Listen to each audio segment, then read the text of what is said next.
Ok, buenos días, estimados oyentes, editores de la revista, ¿no?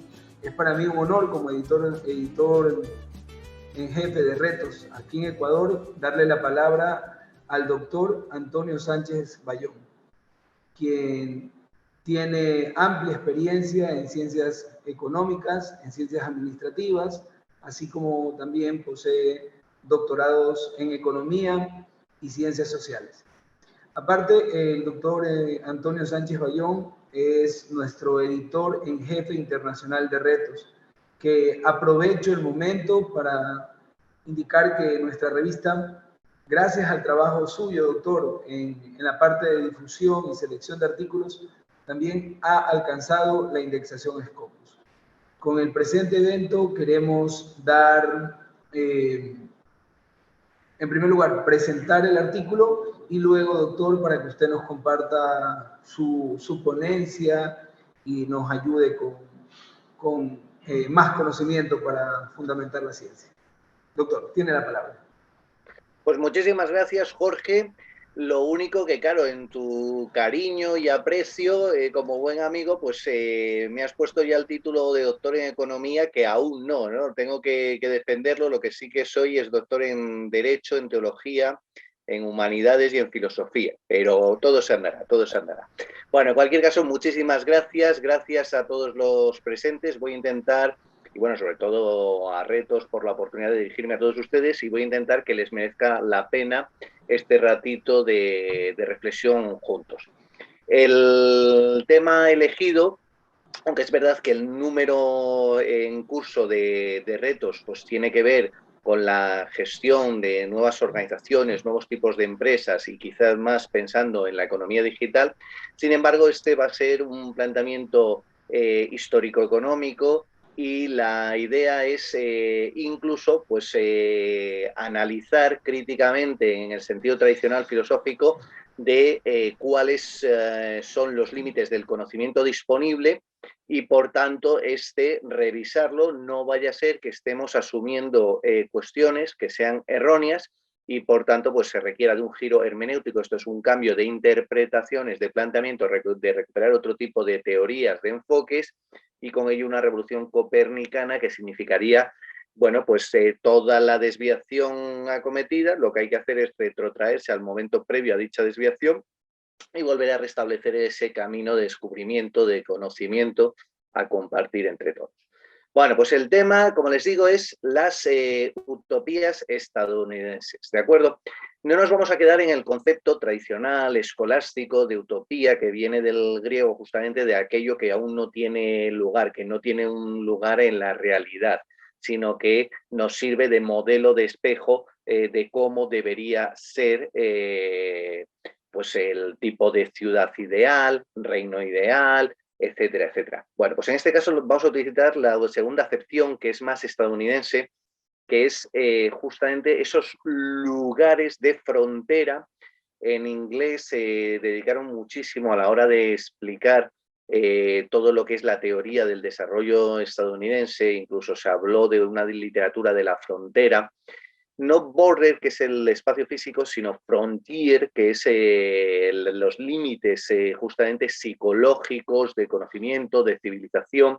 Y ahí es donde tienen lugar esas llamadas utopías. Las utopías, por tanto, en ese sentido, que luego desarrollará algo más analíticamente el pragmatismo, que es la gran corriente de filosofía estadounidense, son los lugares de frontera donde se experimentan nuevos ensayos socioeconómicos en este caso, y efectivamente si tienen éxito, entonces se incorporarán al acervo general e irán guiando el avance de la sociedad. Por tanto, lo que vamos a hacer es analizar cómo desde el estado de Pensilvania, que se llamó en su momento el Holy Experiment, el experimento sagrado con los cuáqueros, que es un tipo además de confesión muy curioso, porque aunque siguen siendo considerados cristianos, es la sociedad de amigos.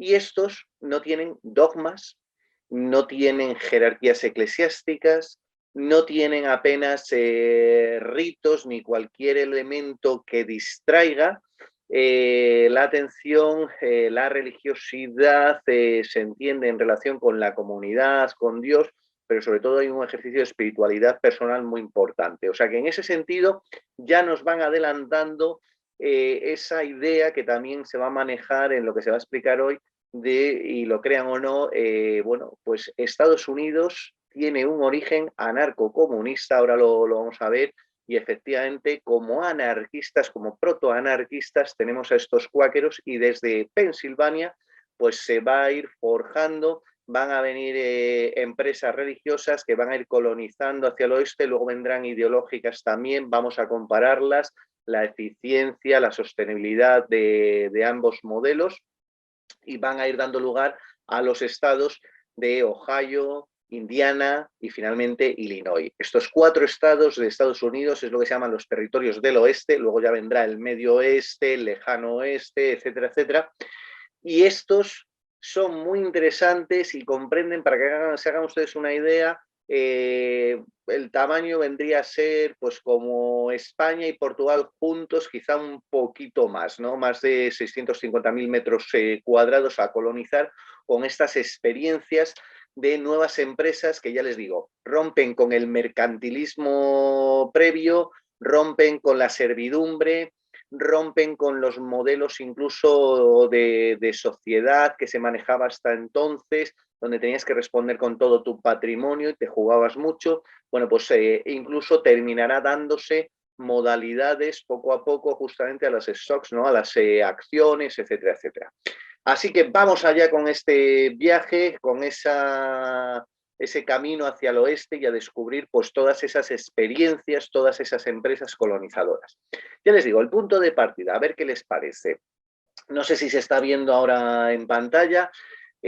Son una serie de provocaciones, permítanme estas licencias para hacerles reflexionar, para que juntos pues estemos haciendo este camino de redescubrimiento de lo que fue esa historia, que además, bueno, pues vamos a criticar los planteamientos mainstream ortodoxos hoy en día y vamos a ofrecer alternativas de análisis que además pues creo que pueden ser bastante productivos para poder, bueno, pues ser más creativos a la hora de reflexionar y generar conocimiento juntos. Como les digo, Estados Unidos tiene, bueno, pues cierta tradición, lo identificamos, ¿no?, con el capitalismo y sobre todo el capitalismo ya industrial, masivo, pero eso llegará en la década de 1880. Previamente, ¿qué es lo que había en Estados Unidos? Pues miren, desde los primeros asentamientos, las primeras colonias se dividen en 3 grandes bloques, ¿no? Nueva Inglaterra, las plantaciones del sur y las provincias medias. Bueno, pues además de todo esto, resulta que se van a ir dando las condiciones justamente en estas provincias medias, que es una mezcla de todo ello, donde está efervescente ese nuevo régimen distinto de lo que era el viejo régimen medieval, estamental, estatutario, etcétera, etcétera. Bueno, pues todo esto en Estados Unidos empieza a efervescer y, como les digo, pues entre otras cosas, pues ténganlo en consideración. Ahora luego vamos a aclarar. No se está afirmando, simplemente se está moviendo a la reflexión que efectivamente el proceso de colonización del oeste americano fue anarcocomunista. Luego aclararemos un poco más qué quiere decirse con todo ello y sobre todo, claro, ¿cómo es posible que los modelos que se utilizan en clase, esos planteamientos ortodoxos, resulta que hoy en día son lo contrario de lo que inicialmente se pensaron para lo que iba a servir, que era explicar los procesos de crecimiento, desarrollo dentro del marco capitalista? Y sin embargo, hoy en día tienen postulados anticrecimiento, anticapitalistas. Bueno, pues vamos a ver qué es lo que ha ocurrido. Las premisas de partida de todo este problema son, ¿no?, lo que desde enfoques heterodoxos, como por ejemplo la escuela austríaca, llaman los conceptos comadreja o cuco, que es, como tienen en la imagen, las comadrejas lo que hacen es directamente cogen los huevos, los agujerean y absorben, se comen lo que hay dentro, dejando la apariencia de que aún está ahí el huevo, y realmente lo dotan de sus contenidos, que es lo que suele ocurrir cuando las ideologías, cuando los movimientos antisistema se acercan a las instituciones y por tanto hacen ese ejercicio de transvaloración que decía Nietzsche, ¿no? Que es que lo bueno a partir de ahí se va a convertir en malo y en cambio lo malo se va a convertir en bueno. Pues bueno, esto lo estamos viendo con instituciones tales como Estado, democracia, que lo han ido vaciando poco a poco para irlo cargando del sentido que se desea dentro de su estrategia y proyecto, y además se les ha ido quitando un componente lógico que permitiría analizar y corregir esa desviación y se ha quedado más en una dimensión patética del pathos, del sentimiento compartido. Luego no permite que entre la razón individual a atender qué está ocurriendo, sino que es una cuestión de sentimiento compartido con los demás y además de posicionamiento. O lo acepto porque es de los míos o estoy en contra porque es los otros y por tanto lleva a enfrentamientos. También los polilogismos, que es negar que exista una posibilidad de una razón compartida, de poder argumentar, discutir con los demás, ir descubriendo las ideas, sino que cada grupo, ¿no? Étnico, eh, eh, sexual, etcétera, etcétera, cada grupo tiene su propia razón que es distinta, ¿no? Esto, por eso les decía, por ejemplo, los socialistas lo manejan constantemente diciendo que no solamente el proletariado entiende los problemas del proletariado, ¿no? Hasta que de pronto pues alguien con mala uva mete el dedo y dice, bueno, ¿y entonces Marx qué tenía de proletariado? No, es que usted no lo entiende porque en realidad no comprende, y empiezan ya los ataques a Domine. Lo mismo, el estatalismo, en realidad son los planteamientos intervencionistas donde terminan convergiendo las distintas ideologías, tanto nacionalistas, socialistas, que es intentar ir a por esa organización política que tiene el monopolio del poder legítimo.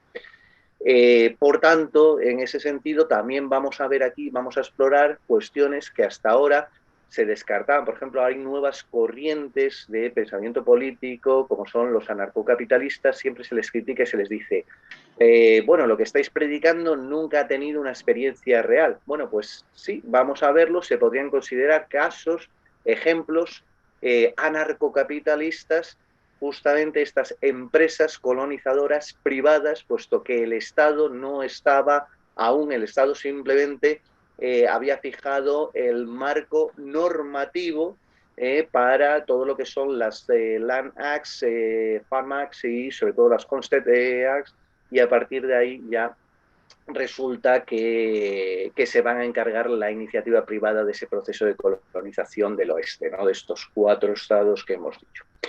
Y finalmente, bueno, pues hay un tetralema que vamos a plantear y ya les digo, todo esto lo vamos a ir viendo, vamos a ir entendiendo un poquito más justamente pues a qué nos enfrentamos cuando hablamos de esas utopías estadounidenses, y eso que se llama Folknomics es para referirse a esos procesos de colonización, a esa economía popular, vamos a decir. Entonces, el objeto de esta charla es reflexionar con ustedes, enseñarles, mostrarles que ese proceso de colonización no lo hizo el Estado y mucho menos a través de las tecnologías propuestas impulsadas por el propio Estado, sino que fueron iniciativas privadas, fueron empresas primero religiosas, luego ideológicas.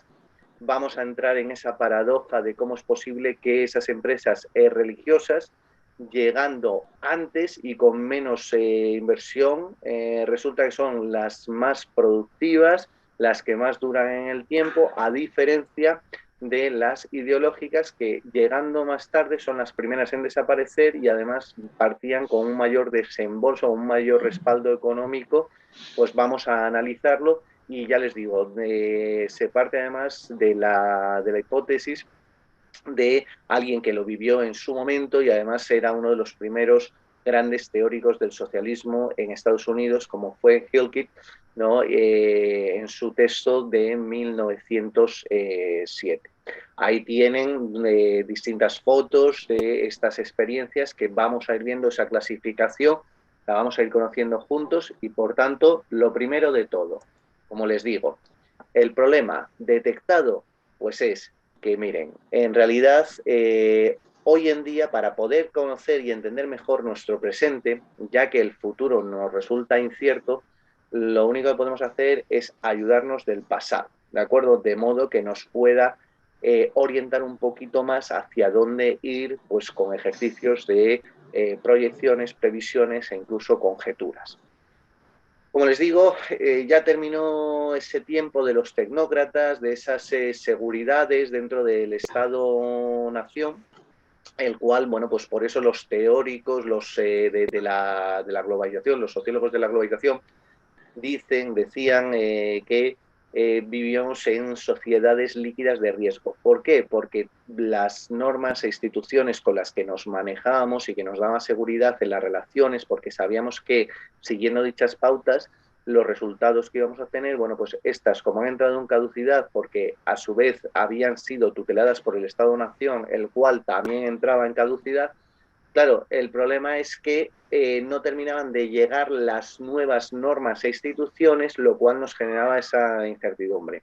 Bueno, pues esto, ¿qué es lo que ha hecho? Que la globalización no solamente se da crisis de un tiempo, ¿de acuerdo? Sino que además ha permitido conectar las tecnologías de la información y la comunicación en tiempo real a gentes de cualquier parte del mundo. Por eso esa vuelta al problema de las identidades y todos aquellos insatisfechos, todos aquellos que bueno, pues, tenían ese malestar de haber quedado excluidos por la Ilustración, pues llega su momento de revancha, ¿no? Es el asalto de los antisistemas al sistema, ayudan a la descomposición del mismo y, por tanto, bueno, pues de ahí que efectivamente veamos esos ejemplos, cada uno lo irá identificando, esos conceptos, comadreja o cuco, que como les enseñaba antes, el cuco es un ave que lo que hace es depositar sus huevos en otros nidos para que sean otros los que cuiden a sus criaturas y, más aún, cuando rompen el huevo el cuco, lo que hace es instintivamente expulsar del nido a los otros huevos, a los otros pájaros, para que solamente a ellos les alimenten, ¿no? Eso les va a ayudar a hacerse una mejor idea más plástica de lo que estamos hablando. Entonces, ¿qué es lo que ocurre? Que por eso se parte de una crítica al pensamiento mainstream dominante, el ortodoxo, y se va a hacer una revisión alternativa que se les llama los heterodoxos, ¿no? O mainline, que significa pensamiento de principios, ¿no? Y por tanto se trata de recuperar esa senda frente a la deriva que se alcanza. Entonces, bueno, pues utilizando una teoría de ciclos y generaciones y haciéndonos eco de planteamientos, ¿no? Que es una cuestión que constantemente todos los economistas, todo ha surgido, que es las limitaciones a utilizar categorías, nuevas maneras de enfocar los problemas, ser más creativos y las rigideces formales impuestas por las generaciones previas o que directamente tú te autolimitas con lo que se llama, Galbraith, por ejemplo, lo llamó sabiduría común, pero en realidad son esas dependencias de de los autores anteriores. También se quejó de ello Keynes en su teoría general, pero previamente Hayek también, y así se han ido todos quejando. El propio Adam Smith en La riqueza de las naciones se queja justamente de esas limitaciones impuestas por la generación anterior, por los mercantilistas.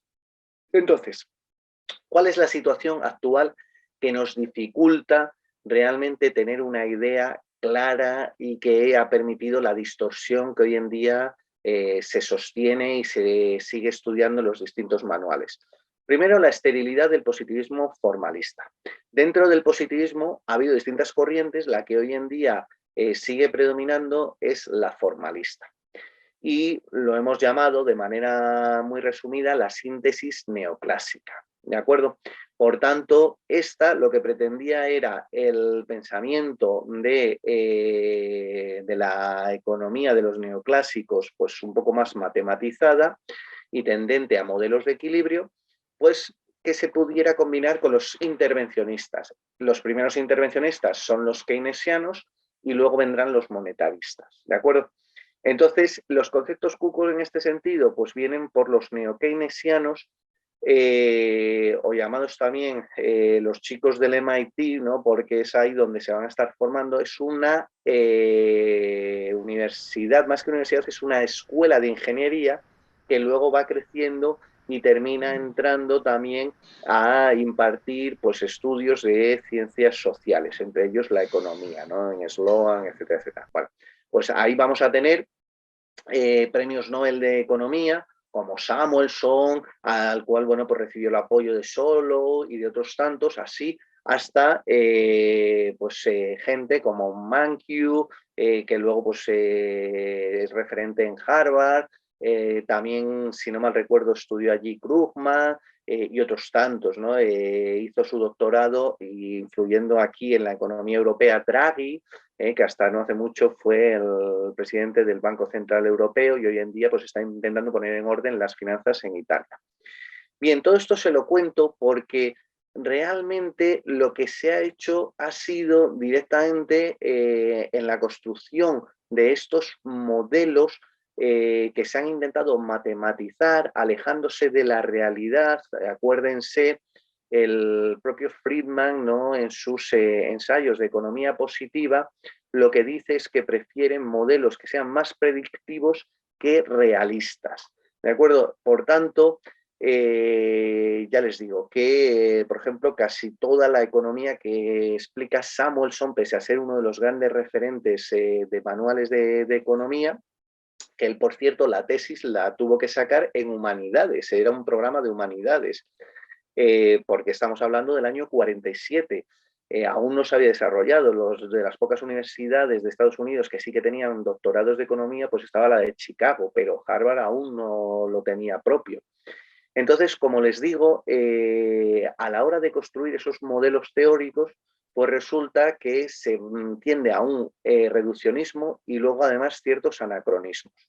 ¿Cuáles son esos anacronismos y esos problemas que no han permitido reconocer la realidad, sino que se ha hecho una, por así decirlo, una fotografía de lo que fue el nacimiento del capitalismo estadounidense, de las corporaciones en Estados Unidos, y que por tanto no se ajusta a la realidad y por eso no nos puede ayudar ahora en estos tiempos de cambio a ver hacia dónde tienen que ir las nuevas corporaciones, la gestión de las mismas, etcétera, etcétera. Bueno, pues esos problemas son varios, pero me voy a centrar solamente en dos, ¿no? Uno es el tecnológico. Se suele decir que realmente lo que impulsa el avance de pues la construcción de Estados Unidos son las tecnologías. En principio se le da mucha importancia al ferrocarril. No, para nada. El ferrocarril, ya para eso hay estudios justamente de heterodoxos, de neoinstitucionalistas, que ahora les comentaré, como el profesor Fogel, que ya en los años 60 logró cuantificar y evidenciar que el ferrocarril en realidad empezó a tener cierto peso para la estimación del PIB desde la década de 1880 con la segunda revolución industrial y además no llegaba a aportar más de un 2%. Si se investiga con un poco más de profundidad, se verá además que las líneas de ferrocarril en realidad hacia el oeste son de empresas privadas, no es algo que el Estado fuera dotando para facilitar las comunicaciones, sino que las propias empresas para trasladar justamente los recursos naturales que luego manufacturarían en otra parte, sobre todo en el noreste, pues hacían esas inversiones para poder lograr dotarse de todos esos factores de producción que necesitaban. Entonces, como ven, ni fue el Estado el que logró la integración de los Estados Unidos y promovió ese modelo de crecimiento y desarrollo, y mucho menos fue emprendedor en tecnologías de información, de comunicación, como hoy en día, ya les digo, pues se ha extendido esa tesis, ¿no? Pues con autoras que han tenido gran éxito, como Mazzucato, ¿no? Que habla del Estado emprendedor, etcétera, etcétera, y que esto se termina asumiendo y hoy en día, pues también otros laureados con el Premio Nobel de Economía, como pues, Stiglitz, Krugman o Nordhaus, pues, que son exponentes de esa nueva economía keynesiana, llegan a negar algo básico de lo que es la idea de crecimiento y desarrollo, que es la importancia de especialización, el comercio, y otros tantos planteamientos que son claves y esenciales en lo que vamos a ver aquí en el siglo XIX, qué es lo que ocurrió realmente en Estados Unidos. ¿Por qué podemos decir que conviven al mismo tiempo vestigios de mercantilismo, un capitalismo comercial impulsado con estas empresas privadas y a su vez irá despegando poco a poco, pero hay que esperar hasta la segunda revolución industrial, un capitalismo industrial de masas, ¿de acuerdo?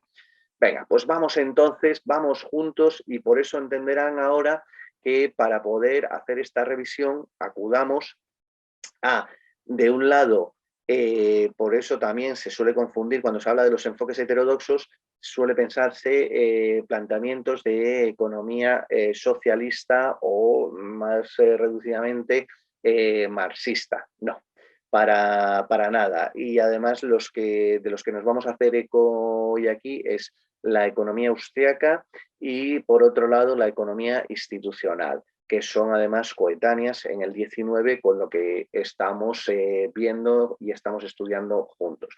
Otra cosa es que a su vez, pues gracias a todos estos elementos que, como les digo, nos aportan otras teorías, otros enfoques, otra manera de hacer economía, y además no muy separada de los fundamentos del mainline, de la tradición de Adam Smith y otros tantos de la Ilustración escocesa, que a su vez conectan con la escuela de Salamanca y la economía moral de la modernidad, etcétera, etcétera. Entonces, por eso, otra cosa es que no sea hoy en día lo dominante el ortodoxo, pero justamente porque ha ido decayendo sus planteamientos de esa ortodoxia, no nos ha permitido poder entender bien la marcha de los acontecimientos de la realidad, pues quizá tendremos que ir prefiriendo modelos menos predictivos y sí más realistas que realmente nos permitan guiarnos en todos estos cambios en curso.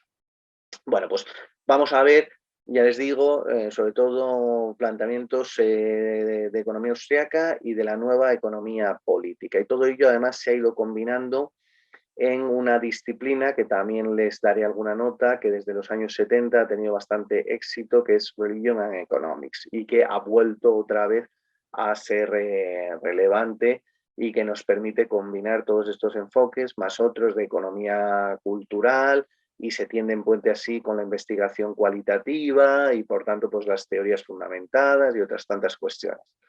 De este modo vamos a poder llegar a comprender mejor cómo fue esa colonización del oeste de Estados Unidos con un capitalismo comercial, por tanto no mercantilista, no basado en la servidumbre y sobre todo que, como les digo, fue colonización privada con empresas religiosas e ideológicas que, ojo, además también muy importante y a tener en consideración.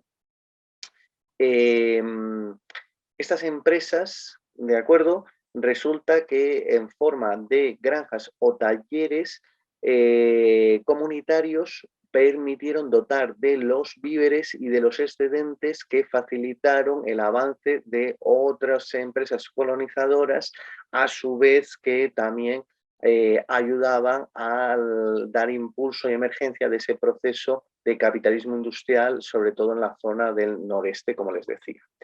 Venga, pues vamos entonces rápidamente a ver, simplemente este es un pequeño apunte para que comprendan que el pensamiento económico hace una especie de espiral, son ciclos que se abren, se cierran y dan paso a otros ciclos.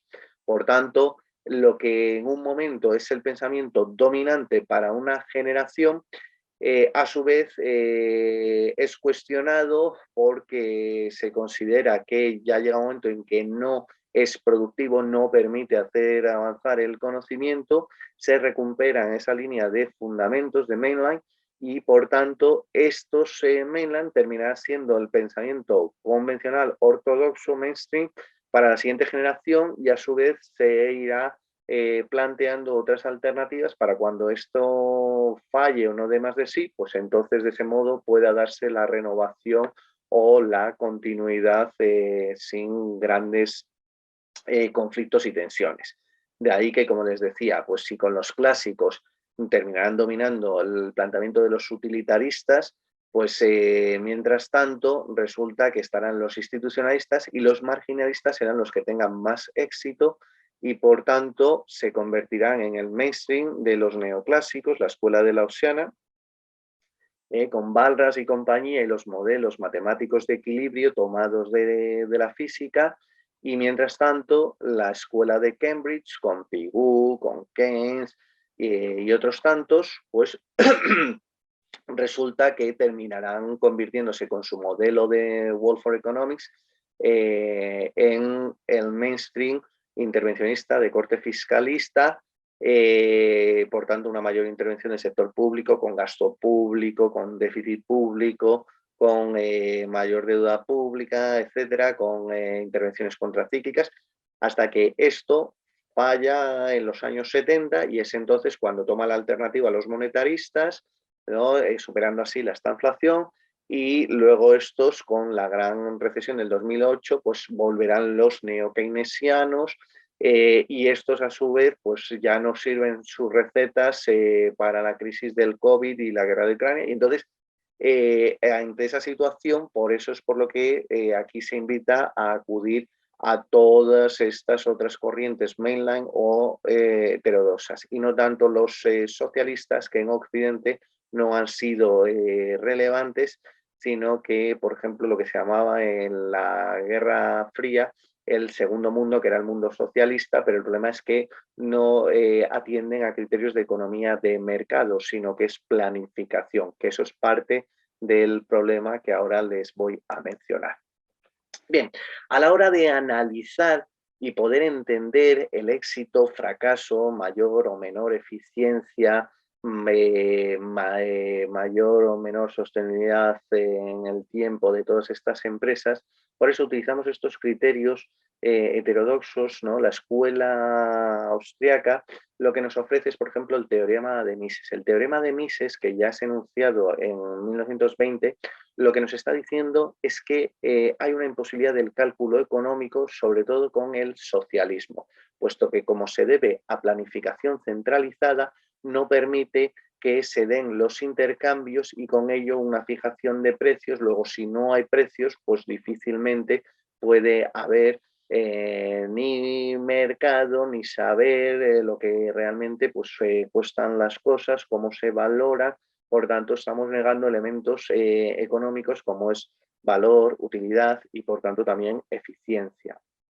Bien, por eso lo vamos a ver que las empresas ideológicas, con respecto a este teorema, se cumple, que por eso son las ideológicas las primeras en fallar, por ese intento de planificación centralizada que las hace inviables, insostenibles en el tiempo. Esto se completa con la tesis de Hayek del orden espontáneo, que es necesario, que efectivamente, o sea, habrían sido un fracaso si todas estas empresas, sobre todo, por ejemplo, las primeras, las religiosas, hubieran vivido solamente de puertas para adentro, pero no, estas con sus granjas, con sus talleres, generaron unos excedentes que ofertaban justamente a otros colonos o a aquellas empresas que necesitaban de esos recursos para luego manufacturarlos. Entonces, por eso les decía que en ese sentido la tesis de Hayek del orden espontáneo no es más que un desarrollo de la mano invisible de Adam Smith. La nueva economía política, me estoy refiriendo, de un lado, esto tiene lugar justamente cuando decaen los planteamientos keynesianos, intervencionistas, fiscalistas, de los primeros en tener que reformular su economía de bienestar son los anglosajones en los 80 y en los 90 los nórdicos, y ahí es cuando entran todos estos planteamientos de law and economics, ¿no? De economía, o sea, de análisis económico del derecho, con los teoremas de Coase acerca de la firma, o sea, de la empresa y los costes de transacción, los teoremas de Buchanan y Tulloch, ¿no? De elección pública, relativo pues, a toda la crítica del intervencionismo, o sea, en realidad desarrollan un poco más el teorema de Mises, dicen, cuidado, se acaba el romanticismo, el Estado no es un Estado paternalista que busca lo mejor, sino que este a su vez se constituye de agentes económicos como son los políticos que quieren maximizar sus utilidades ganando más votos, los burócratas, los funcionarios que lo que quieren es un mayor presupuesto y así poder también, bueno, pues presumir que tienen más gente trabajando para ellos, etcétera, y por tanto nunca se asume reglas de eficiencia porque el problema es que nunca han tenido suficiente presupuesto. Vale, bien. También están los grupos de presión que lo que quieren realmente es conseguir justamente que declaren sus intereses como bienes públicos con cargo a presupuestos, porque según ello pues tienen muchísimas externalidades positivas para la sociedad, ¿no? Entonces, bueno, pues por eso es muy interesante todos sus planteamientos de la agenda interminable en ese sentido, y luego pues también de la economía constitucional, sobre todo Buchanan, lo que hace es decir que, bueno, miren, lo más importante es que el Estado fije un marco normativo claro, institucional, pero luego ya deje hacer a la sociedad, que eso enlaza nuevamente con los teoremas de Coase, porque si el marco jurídico es claro, sencillo, facilita las transacciones, pues estupendo. Que no, pues entonces la gente llegará a transacciones si efectivamente tienen un menor coste que lo que fija el marco jurídico y si no, bueno, pues habrá que aplicar el marco jurídico. Hay también otra corriente dentro de esta nueva economía política que se utiliza para analizar todas estas empresas, pues la cliometría también ayuda en ese sentido y con esa observación empírica de Fogel, como les decía, que no achacaba tanto el crecimiento y desarrollo en el siglo XIX de Estados Unidos, por ejemplo, a avances tecnológicos como el ferrocarril, sino a otros culturales como fueron el segundo despertar religioso, ¿no? También derivado de la escuela austríaca pues estarán los anarcocapitalistas y por tanto los axiomas de Rothbard acerca de la importancia de la libertad y la propiedad y que se ve también en estas granjas y talleres comunitarios en el sentido justamente de la apropiación de la tierra por trabajarla, al mezclarse el sudor del trabajador con la propia tierra, eso ya vincula materialmente y demuestra la propiedad sobre la misma al transformarla. El principio de la granja, Homestead, que además se sacaron 4 grandes leyes de Homestead, que lo que invitan es eso a, miren, si ustedes van hacia el oeste, llegan y por tanto empiezan a trabajar, a roturar esas tierras, suyas son, ¿de acuerdo?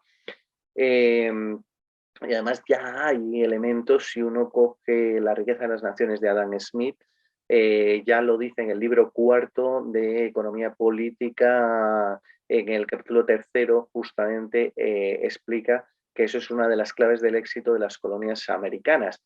Y fíjese que Adam Smith se estaba refiriendo al previo de constituirse la nación, pero esto se va a seguir manteniendo en el siglo XIX.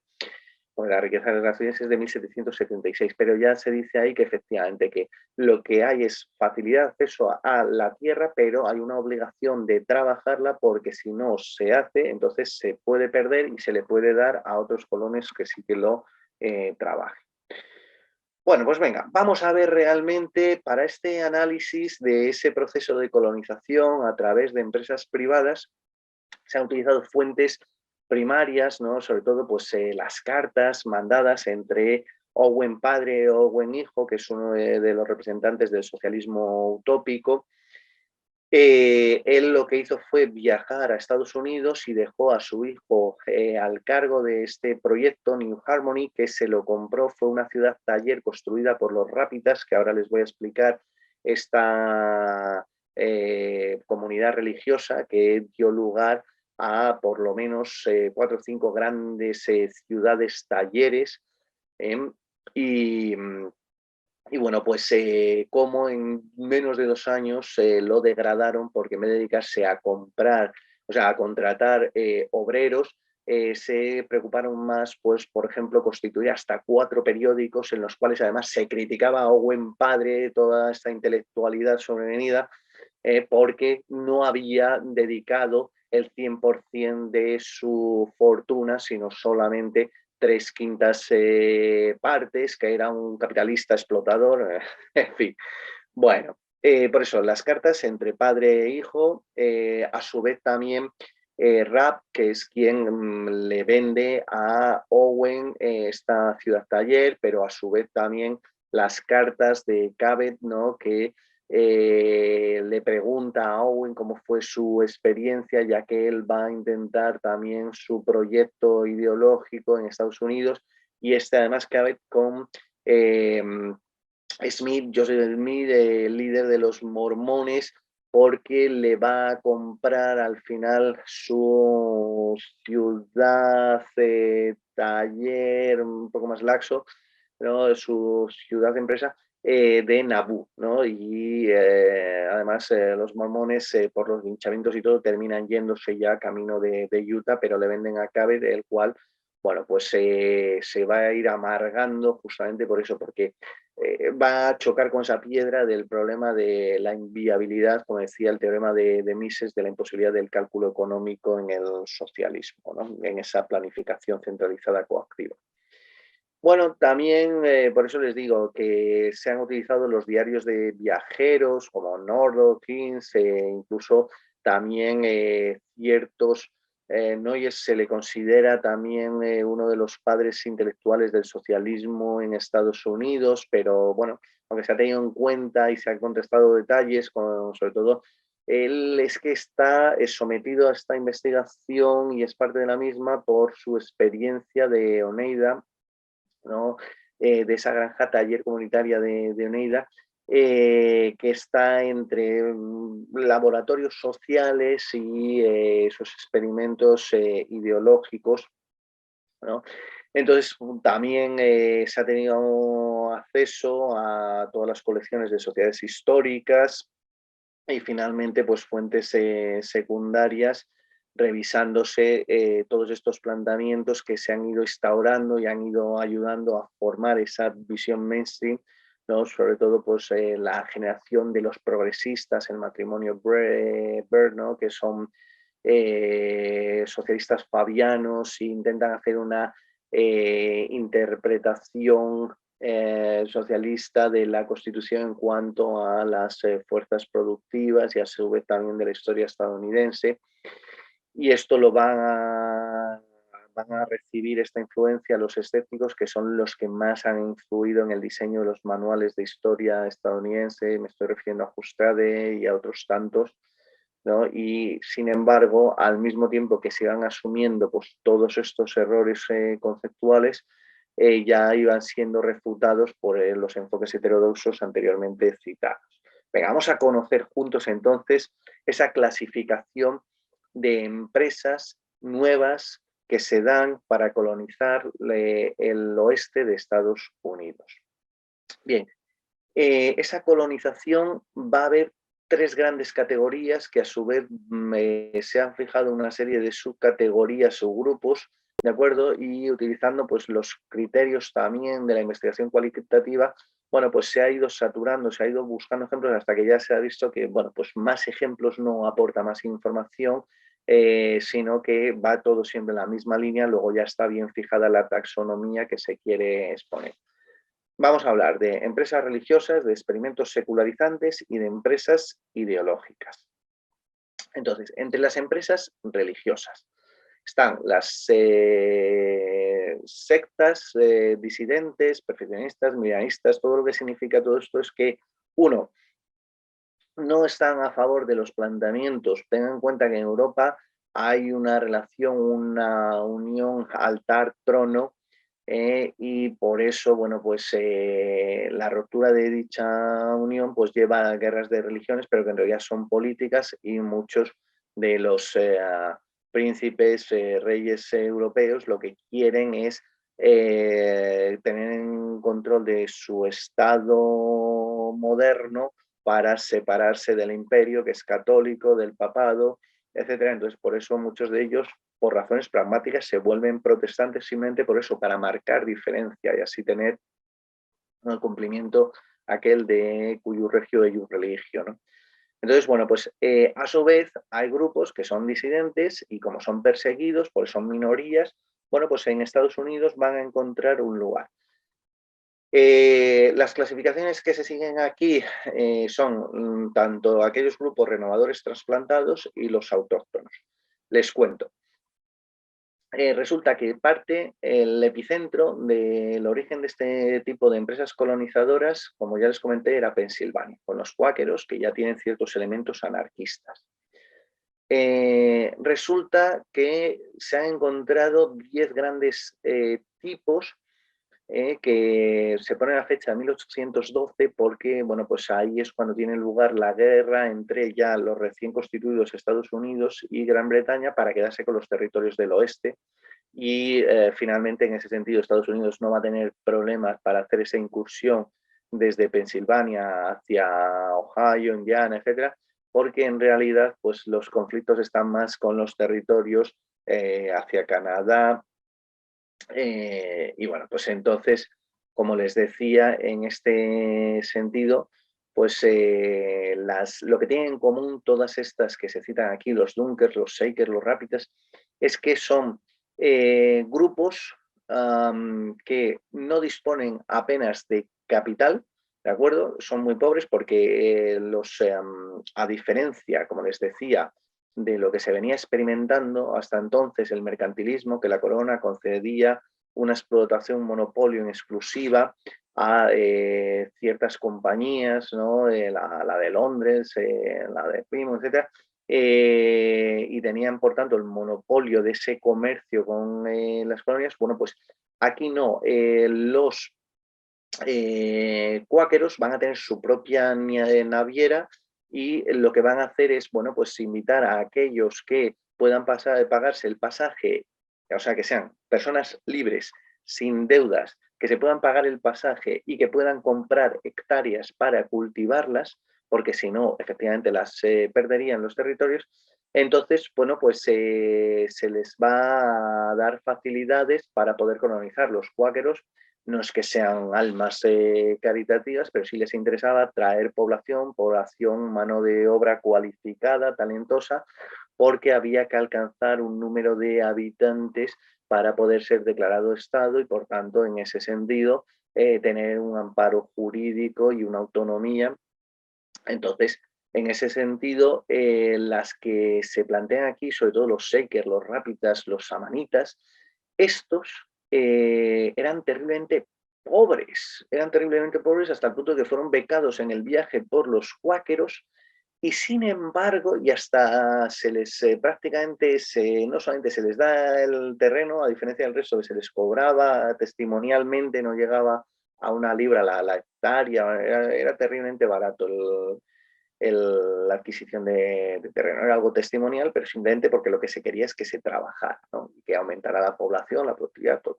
Bueno, pues resulta que en ese sentido, y es lo interesante, les becan el viaje, les dan los territorios y encima les dan un dinero para poder iniciar. Bueno, pues estas son unas confesiones tan laboriosas ellas, que en poco tiempo empiezan a amasar grandes fortunas. Los Shakers, fíjense, que llegan a construir hasta 15 sociedades que en el momento de mayor esplendor congregan a 5.000 personas y tienen mucho mérito porque encima defendían el celibato y por tanto, claro, ¿de qué se nutrían? Pues porque a su vez se dedicaban a lo que se llama ahora la industria de los cuidados, ¿no? Todo lo que era el hospicio, los huérfanos, cuidado de los enfermos, los mayores, y además trabajaban con una alegría y su diseño, sobre todo en muebles, eran muy conocidos y muy apreciados, se vendían muy bien e incluso hoy en día, bueno, en las subastas alcanzan unos precios astronómicos por su buen diseño, sencillo, operativo, funcional, limpio, bonito. Y bueno, pues los Rápidas, como ya les digo, vienen de Rapp, ¿no? Que es su líder fundador, y bueno, pues fundan Harmony 1, Harmony 2, New Harmony, Economy, que es donde muere Rap, o sea que fíjense qué nombres. Y bueno, pues es gente también muy, muy, muy laboriosa. No les digo nada a los samanitas, que estos, bueno, es que no llegaron prácticamente, o sea, llegaron sin nada, con una mano delante y otra detrás, y en cambio no solamente dieron lugar rápidamente a 7 villas artesanales, productoras, con más de 2.000 personas produciendo, sino que enseguida amasan tal fortuna, bueno, son de los que transforman hasta el tema de las sociedades, con las sociedades por acciones, todo, y hoy en día sobreviven, continúan, pues por ejemplo, con una gran multinacional de los electrodomésticos como es Whirlpool, ¿no? En fin, luego, siguiendo este ejemplo, ¿no? También están experimentos autóctonos.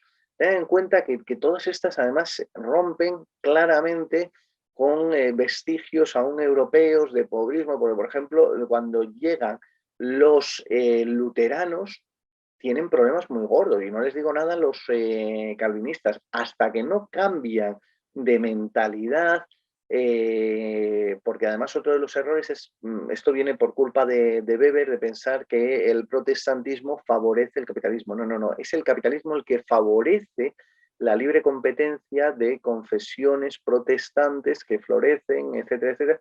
Y entonces, como les decía, por ejemplo, los luteranos seguían aún con planteamientos medievales del pobrismo. En cambio, estas confesiones que les digo tienen una ética del lucro, que ven bien el ganar dinero y no lo ven con envidia, sino con admiración y, oye, pues yo también voy a esforzarme, etcétera, y les hace ser mejor personas, ¿no?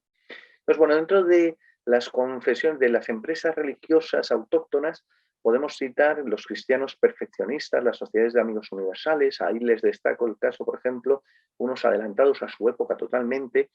De Gaulle significa el o la amigo, amiga, ¿no?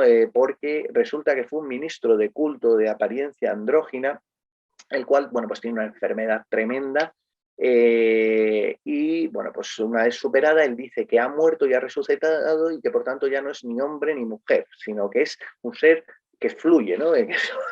Ahora que se habla tanto de estas cuestiones, bueno, pues ya se adelantó el tipo y estaba con ese amor fraternal dentro de su discurso, y bueno, pues esto hace que tenga bastante éxito, que se constituyan varias villas, que incluso tras su muerte continúen sus seguidores, etcétera.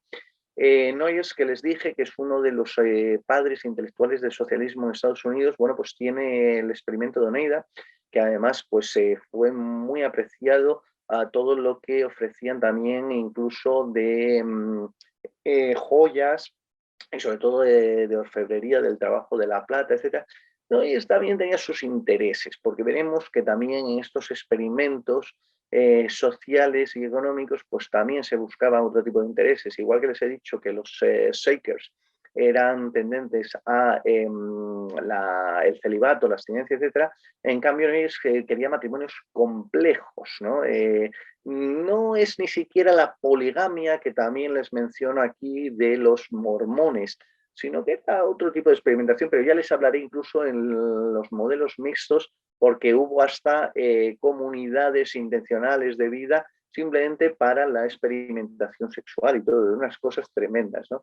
El siglo XIX fue muy interesante, muy divertido, muy diverso en Estados Unidos. Entonces, bueno, pues frente a estos modelos religiosos, que ya les digo, fueron los primeros en llegar y los que más tiempo duraron, y con menor inversión de capital inicial, en cambio, pues fueron los más prósperos. En cambio, antes de llegar a los ideológicos propiamente, están los experimentos secularizantes, ¿no? De laboratorios sociales y sobre todo las comunas intelectuales. ¿Qué es lo que les pasa a los intelectuales? Dedica mucho tiempo a sus ideas, pero luego a la hora de llevarlo a la práctica, a la realidad, esto, por ejemplo, el enfoque de la escuela austríaca lo dice claramente, que miren, una cosa es lo que se estudia en las facultades de economía, y otra cosa es la realidad de la economía, de que es la que manejan los empresarios, etcétera, y que ese sí que es un conocimiento disperso, y por tanto totalmente y eminentemente práctico, y no pues la deriva, el reduccionismo de la economía, que han intentado que sea una especie de ingeniería social por intentar acercar más la economía a las ciencias naturales y las ingenierías y alejarla de las ciencias sociales, que es su lugar propio. Pero bueno, entonces, como les decía, pues a diferencia de los experimentos, las empresas religiosas que desde el principio del siglo XIX duraron hasta la Segunda Revolución Industrial, incluso algunas más allá, en cambio, los experimentos de los intelectuales, sus comunas, no llegaron ni a superar los meses, ¿no? Se dieron sobre todo en la década de los años 40. Y por ejemplo son muy conocidas pues el caso de Fruitland, donde estuvo Emerson, Thoreau, etcétera, y toda esta gente. En cambio, con las empresas ideológicas es claramente el contraste es muy fuerte, estas utopías colectivistas. Las hay de corte nacionalista y racial, ¿no? Porque se iban agrupando según los orígenes, pues los daneses, los alemanes, los suecos, iban formando estas colonias, pero también incluso hasta los judíos tuvieron sus primeras granjas comunitarias antes de los kibbutz que se darán en el siglo XX. Bueno, pues ya aquí se experimentó en el oeste y tuvieron sus ejercicios en ese sentido.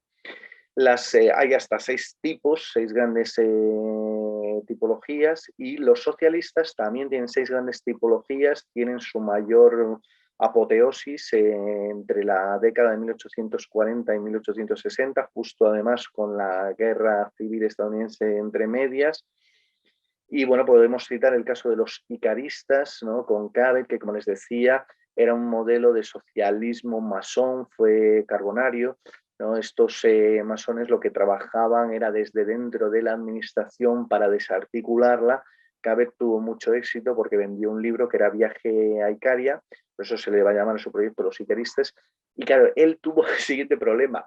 Resulta que se va a Estados Unidos, deja a la mujer de testaferro para la gestión de fondos, y al final él, que necesitaba ir tirando de su fortuna para poner en marcha todo el proyecto, la mujer se fue fundiendo el dinero, viviendo muy bien, y entonces se le fue amargando el carácter entre que no salía su experimento y que encima pues se iba acabando su dinero. Como ya les digo, él lo que hizo fue comprar a los mormones esa ciudad taller de Nauvoo.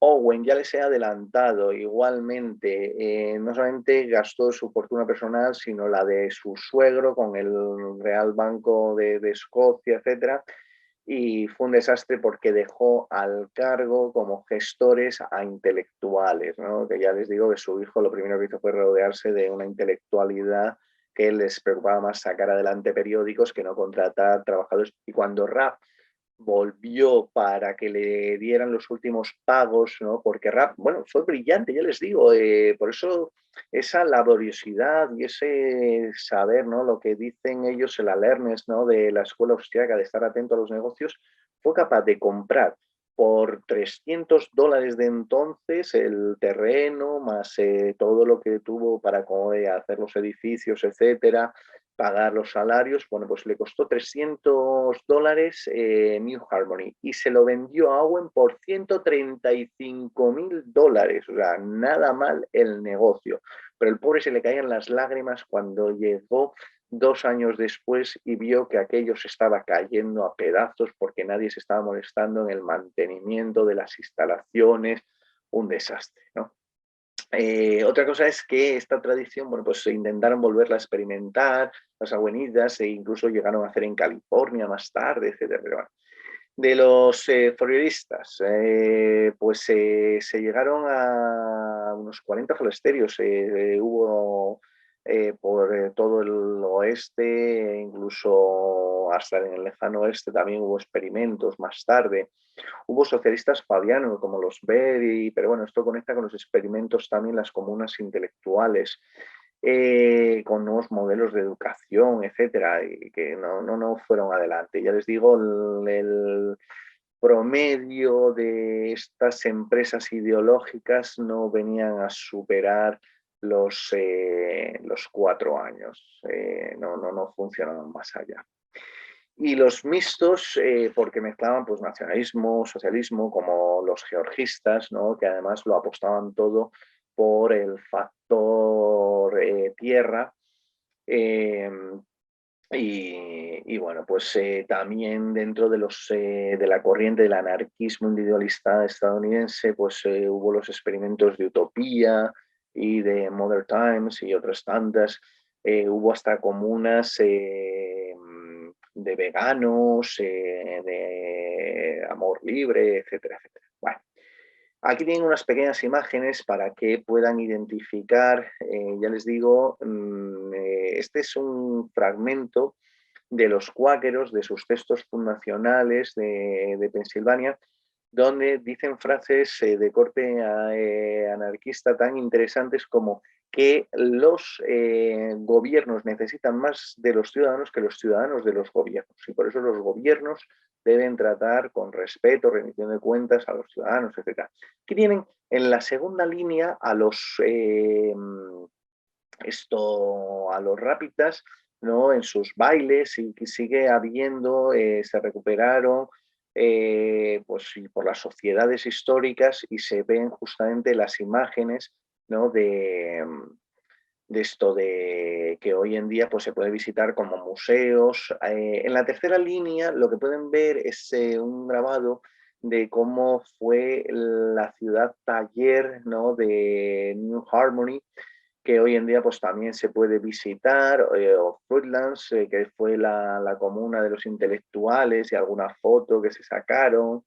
Igual con Oneida, aquí está una foto de Noyes, ¿no? Que además si se encuentras parece un poco más, etcétera, ¿no? Entonces hay bastante material y bueno, pues tampoco he querido abrumarles con demasiada información y datos, pero sí que se hicieran una idea, que son estas conclusiones que vamos a compartir. Primero, que el anarquismo y el comunismo son anteriores al socialismo y al Estado, y además lo van a sobrevivir, ¿de acuerdo? Que Estados Unidos claramente es un ejemplo donde antes de hablarse en términos, ¿no? Por eso les hablaba de los conceptos cuco, acuérdense, y comadreja, antes de que se lo apropiaran el socialismo, los conceptos de anarquismo y comunismo.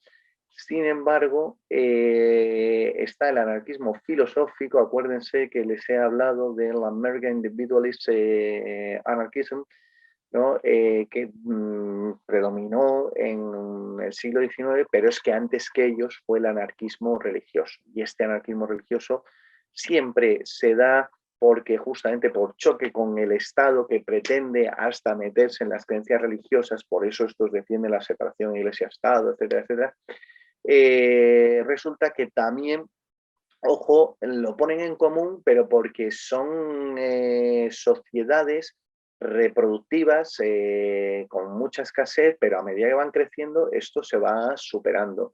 Ya les digo, hasta en los primeros ejemplos coloniales en Estados Unidos, como fue Jamestown con el capitán Smith y Plymouth, ¿no? con los Pilgrims y luego pues también los puritanos de Bradford, los primeros meses intentaron ser totalmente un modelo de comunismo cristiano, pero vieron que aquello era insostenible e inmediatamente cambiaron el modelo, como les vengo diciendo, ¿no? Y por eso siempre se cita ese fragmento, ¿no? de San Pablo en la segunda carta a los tesalonicenses, 3:10, que es: quien no trabaje, que no coma. Quien no trabaje, que no coma. Entonces, bueno, pues como les decía, revisando la historia al margen de modelos de equilibrio matematizados y donde se le da gran importancia al Estado y sus avances tecnológicos, sin embargo, fueron las empresas privadas, fueron empresas privadas de colonización las que unieron el país, las que dotaron de víveres, las que fueron civilizando y las que permitieron que en realidad, pues ya les digo, si es que el Estado estaba prácticamente desaparecido, hubo hasta una guerra civil, etcétera. El Estado federal mucho más fuerte, empezará a partir de 1890 y con un expansionismo y la guerra hispanoamericana, etcétera, etcétera. Entonces, bueno, pues en este sentido, el Estado, ¿qué es lo que se limitó? Simplemente a las Farm Acts y a las Homestead Acts y por tanto, facilitando ese marco jurídico, se lanzaron ahí las empresas privadas a colonizar esos territorios, ¿no? Entonces, fue un modelo distinto, superador del mercantilismo, de la servidumbre, porque es gente libre con un capitalismo comercial y por tanto, además, facilitará la emergencia luego posterior del capitalismo industrial. A su vez, bueno, pues dentro de todo esto que les estoy diciendo son comunidades que en un primer momento, pues sí, son comunitaristas dada la escasez y que son reproductivas, necesitan tener hijos, nuevos miembros para que eso continúe, pero a medida que van creciendo, pues esas limitaciones van desapareciendo, se va viendo claramente sus componentes de libre albedrío y por tanto además tengan en cuenta que rompe con todos los planteamientos que normalmente se considera que son trabajadores menos cualificados los del campo y los más cualificados están en la ciudad y al contrario, desde los cuáqueros, los Shakers, los amanitas, es gente muy, muy cualificada que lleva, eso sí, un conocimiento, un know-how muy grande que les permite no solamente, a diferencia de los colonos, de entonces que tenían una producción de subsistencia a, pues ya les digo, terminar amasando grandes fortunas por esa ética, esa moral pro trabajo y riqueza, ¿no? Y luego pues también esa paradoja colonizadora que explica por qué siendo las primeras las empresas religiosas y con menor inversión inicial, resulta que son luego las más productivas, las que más se extienden en el tiempo, a diferencia de las ideológicas. Y bueno, pues dicho esto, y por eso justamente las ideológicas, por el teorema de Mises, por la imposibilidad económica del socialismo, esa planificación centralizada coactiva, eso es lo que las abocaba a que antes de 4 años normalmente fracasaban y además con muchísimos conflictos internos y trataban de refundar, pero aquello era un desastre. Éxitos que de estas empresas religiosas que aún se mantienen a día de hoy. Los cuáqueros tienen la cerística, ¿no?, de Bethlehem, en el mundo bancario pues tienen Sandy Spring Banks, Western Union de comunicación y también transferencias. En alimentación a los Quakerots, los amanitas, como les dije, con Whirlpool, los bautistas con Colgate, los evangélicos con cerámicas de Palgrave, Louisville, ¿no?, con diseños de las navidades y todo, se hicieron muy populares y se vendió muchísimo. Los mormones con la cadena de hoteles Marriott, que si tú vas allá y te alojas en la mesita de noche, abres el cajón y hasta no hace mucho seguías encontrándote el libro de los mormones, etcétera, etcétera. Bueno, pues esto era para darles una visión, si quieren, pues algo de debate al respecto. Y para ser un poco más original, puesto que trabajos, ¿no?, sobre economía digital, pues hay bastantes, ¿no? Por mi parte, pues he intentado contribuir a todo lo que es el modelo que hoy en día, pues de la transición del welfare state economy a well-being economics, esto es de la economía de bienestar estatal a la personal, todo ese cambio de las relaciones laborales, de la cultura empresarial.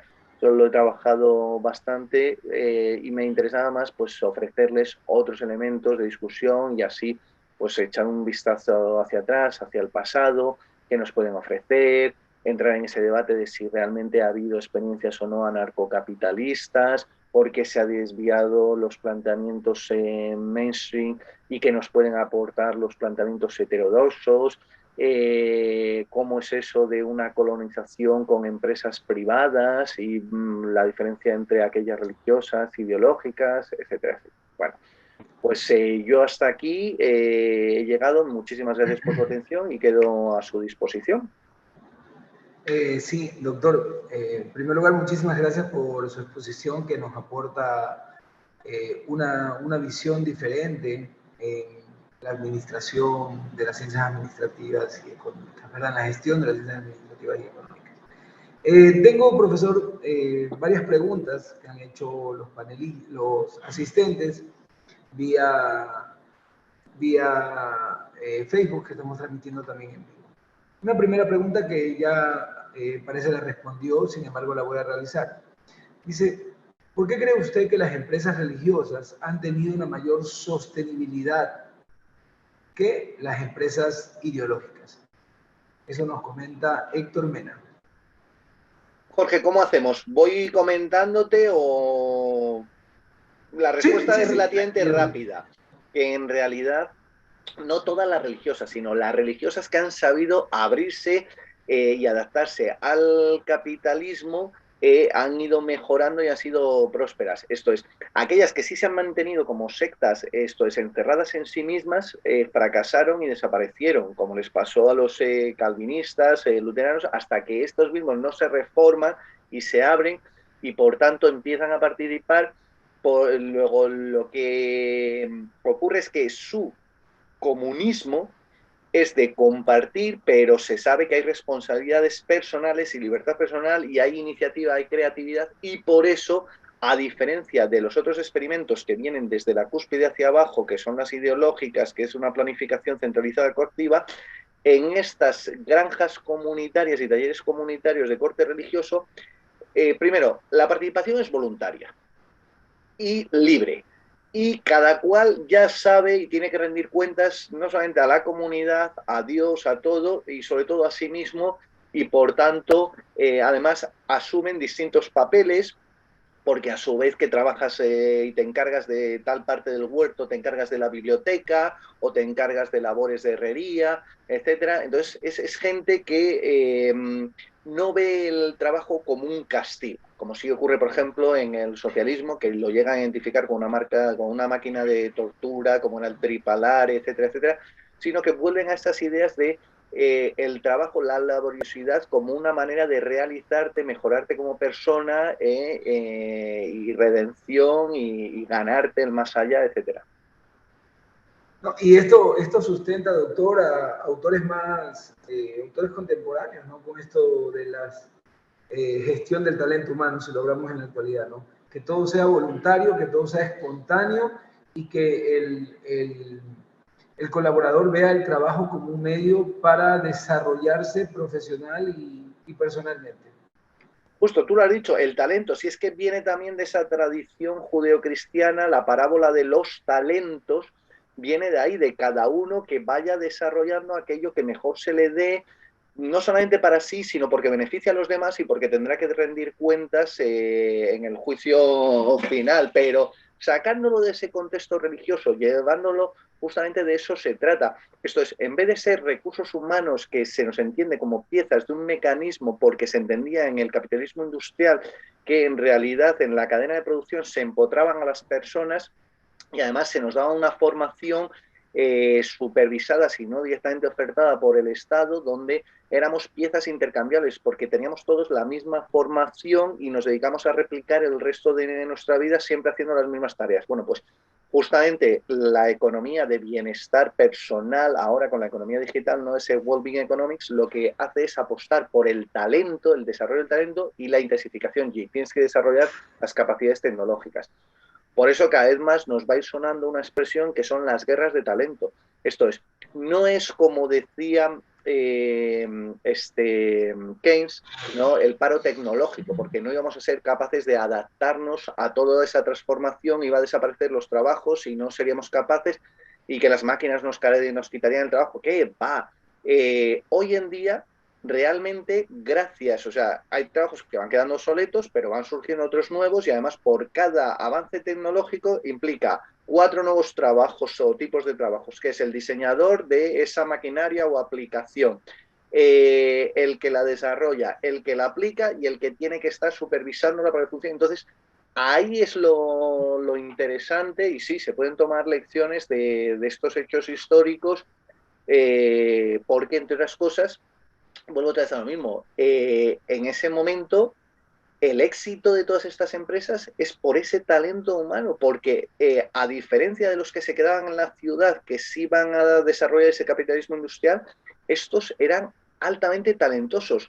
tenían una formación muy amplia y por eso pudieron llegar a ser tan exitosos buena parte de las empresas religiosas, sobre todo.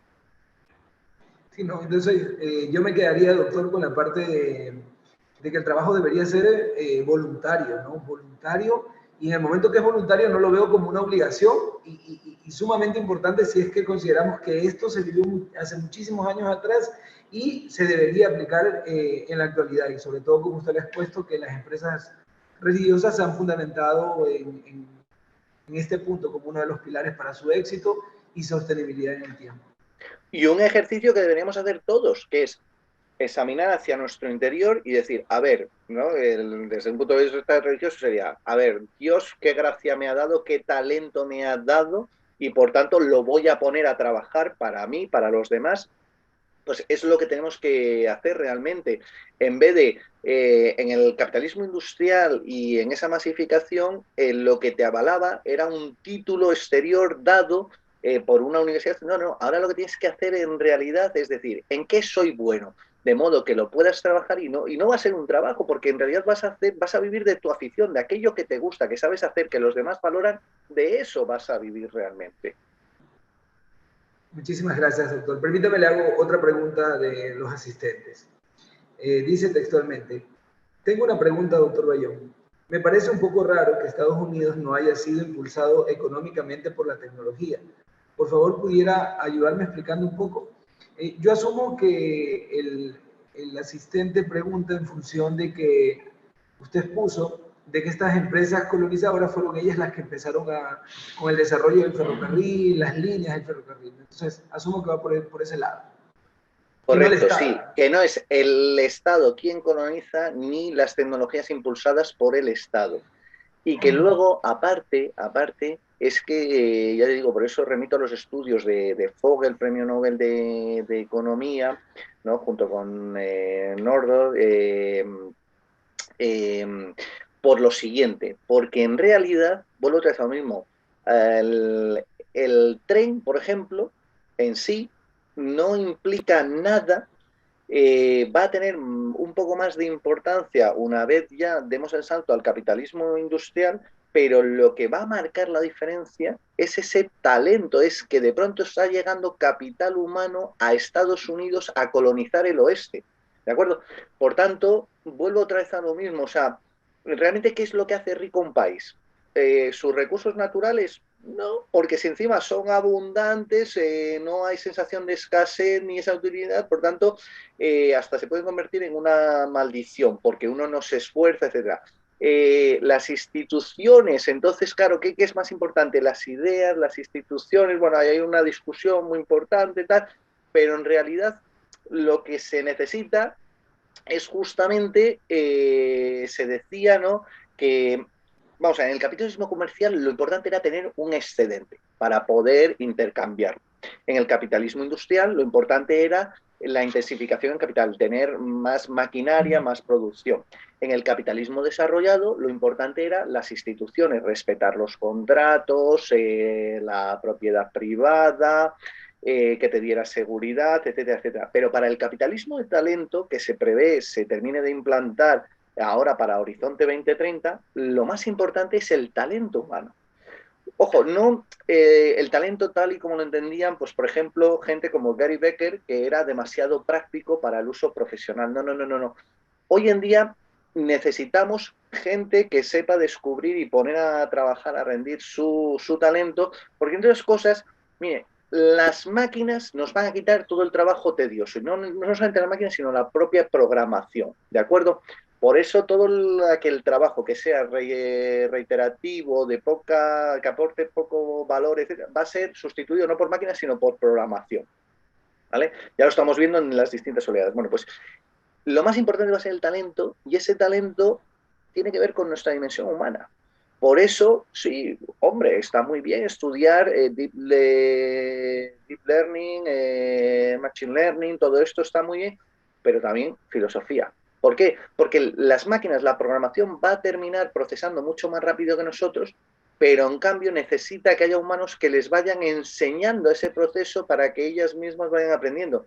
Y las máquinas no saben de filosofía, no saben de poesía, no saben de todo eso, que además, como nos van a liberar de ese trabajo pesado, vamos a poder tener más tiempo para irnos formando en aquello que nos hace mejores personas, esa dimensión más humanista.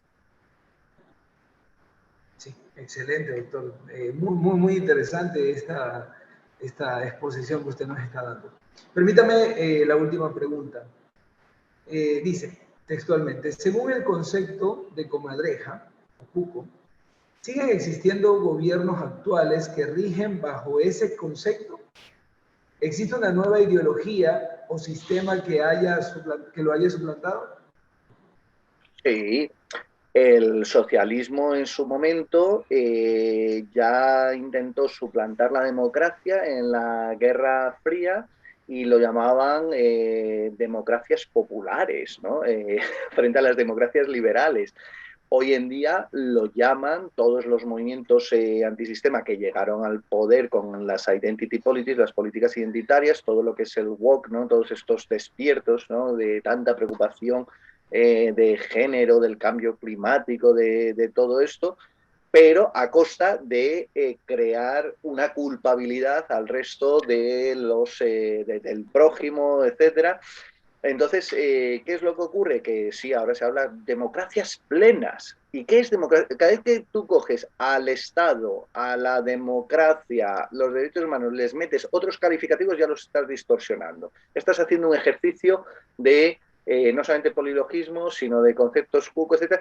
Y ya digo, se han apropiado y por tanto son ellos los que... Esto es lo del elefante rosa. Tú, cuando te metes en una habitación y te ponen un elefante rosa delante, tú no estás viendo el resto de la habitación y el problema que estás teniendo es que si aceptas y entras en esos términos de discurso, vas mal, tienes todas las de perder porque ya quien ha fijado los marcos discursivos ya ha dicho quiénes son los buenos, que se lo guarda para sí, el malo, que es quien le critique, etc. Entonces lo que hay que hacer es, antes de contestar, refijar los términos de todo este diálogo y sobre todo cuando de pronto nos hablen de democracia plena. Párate un momento, vamos a ver. Democracia de toda la vida de Dios no es ese concepto asambleario que hoy en día manejamos de, oh, sí, si hay votación popular, eso es democracia y eso es lo más importante. No, mire, usted perdone, la democracia, lo que ha sido de toda la vida, cuando se estudia de manera sesuda, racional, es, uno, separación de poderes, rendición de cuentas y transparencia, respeto de los derechos humanos, etcétera, etcétera. Luego hay una serie de instituciones y de elementos que no solamente porque tengas ese voto popular, porque entonces eso te puede llevar hasta suicidios sociales y cometer auténticas barbaridades. El voto no es más que una manera de toma de decisiones, pero la democracia no solamente toma de decisiones, es que tiene todos esos otros elementos que no tenemos que olvidarnos, porque si no vamos a ese modelo asambleario, que es lo que significa ni más ni menos que soviético. Acordémonos, la Unión de Repúblicas Socialistas Soviéticas era asambleario, es que como se votaba, eso no es democracia. Qué interesante, doctor. Muchísimas gracias nuevamente por todo el tiempo que nos ha brindado, viendo o exponiendo esta investigación, el cual revisa esas empresas colonizadoras y nos proponen nuevos fundamentos o de pronto nuevos pilares para la gestión de empresas, ¿no? Es importante, claro, porque normalmente se hacen estudios basándonos en números, en cuestiones económicas, pero su estudio está proponiendo un enfoque completamente diferente. Muchísimas gracias, doctor. Gracias a vosotros por darme la oportunidad de poder entrar en diálogo, en conversación. Muchísimas gracias. Sí. Doctor, para ya terminar la charla, permítame hacer la entrega de, no sé si estoy compartiendo pantalla. Se ve el certificado. Sí, ok. Bueno, muchísimas gracias, doctor, por todo su acompañamiento en la revista Retos. Como hemos dicho, ahora está indexada en Scopus. Retos va a otorgarle el siguiente certificado que describe. Retos, Revista de Ciencias Administrativas y Económicas, otorga el presente certificado al doctor Antonio Sánchez Bayón, por su brillante participación como conferencista en el tema Gestión comparada de las empresas colonizadoras del oeste estadounidense. Firma quien les habla, Jorge Cueva, editor en jefe, Ecuador en Retos, el 31 de mayo de 2022. Doctor, el certificado lo haremos llegar vía correo electrónico desde el correo del editor en jefe Ecuador. Jorge, si te parece bien, para todos los que nos están oyendo, si les puedes aclarar, porque en Retos se hacen muy bien las cosas de el número en curso, otros que se están previendo y sobre todo invitar a la gente que participe, que lance propuestas, aclararles un poquito más, porque es una muy buena plataforma Retos para compartir ese conocimiento. Bueno, muchísimas gracias, doctor, por darme esa palabra. Claro que sí. Retos, como les digo, es una revista de ciencias administrativas y económicas, ¿no? Entonces, esperamos artículos alineados siempre a estas ramas de la ciencia. Por otra parte, Retos está recibiendo dos tipos de artículos: artículos de investigación y artículos de revisión de literatura. Para este número, nos hemos propuesto analizar a las instituciones educativas desde un punto de vista digámoslo así, empresarial, o más bien a la organización de la institución educativa, porque de pronto voy a tomar su investigación, doctor. No había visto yo a las instituciones religiosas como una empresa o como una organización, pero en realidad lo son y han aportado al desarrollo de los Estados Unidos. En ese sentido, las organizaciones educativas normalmente se las observa como instituciones educativas, pero detrás de todo eso hay una maquinaria de personas que tienen que trabajar para brindar sus servicios y hacer que los servicios que ofrecen estas instituciones sean los óptimos para los estudiantes. Entonces queremos enfocar este nuevo número, analizar la gestión de las organizaciones educativas, observarlas como empresas. Ojo, no en su parte, en su gestión educativa, sino en su gestión empresarial, en su gestión como organización, ¿no? Entonces, por ahí tenemos marketing educativo, tenemos administración de las instituciones educativas, responsabilidad social de las instituciones educativas, incluso podemos incluir ahí como marketing verde de las instituciones educativas y bueno, todo este tipo de líneas interesantes para analizar a las organizaciones educativas. Buenísimo, pues nada, que se animen a participar e incluso también a mandar ideas, proyectos de nuevos números especializados y aún así también Retos tiene una parte de miscelánea por eso, porque si hay textos interesantes, es verdad que hay una parte monográfica de por lo menos unos 5 articulitos en la misma línea, pero también se está abierto a recibir otras contribuciones que sean de interés. Así es, doctor. Muchísimas gracias por haberme olvidado de la parte miscelánea, en donde se publican 5 artículos también en el número, alineados a las ciencias administrativas y económicas. No específicamente de pronto de la temática, pero sí alineados a las ciencias administrativas y económicas. Bueno, doctor, creo que de mi parte nuevamente reiterar nuestro agradecimiento a usted como nuestro editor en jefe internacional, nuestro embajador en España y en el mundo, ¿no? En el cual Retos se sostiene para su crecimiento. Muchísimas gracias. Un gusto, de verdad, y gracias a vosotros. Un abrazote muy grande. Recibirá el certificado vía correo electrónico, doctor. Buenas noches, buenas tardes, ha de ser en España, no buenos días acá en Ecuador. Adiós, adiós, amigos, adiós. Hasta luego, gracias.